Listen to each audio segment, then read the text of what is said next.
نماز فجر کا مستحب وقت. اب یہ بھی شور مچتا ہے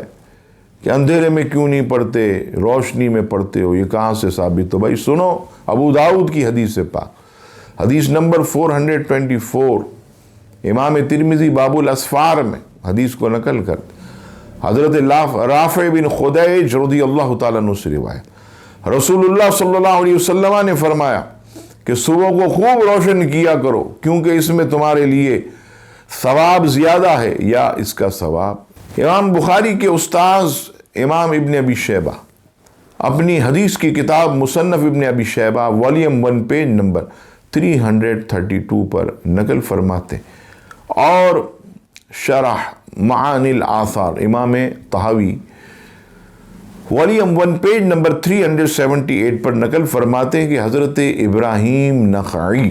علیہ رحمہ فرماتے ہیں کہ صحابہ کرام علیہ الرضوان نے صبح کی نماز روشنی میں پڑھنے کا اتفاق کیا ہے.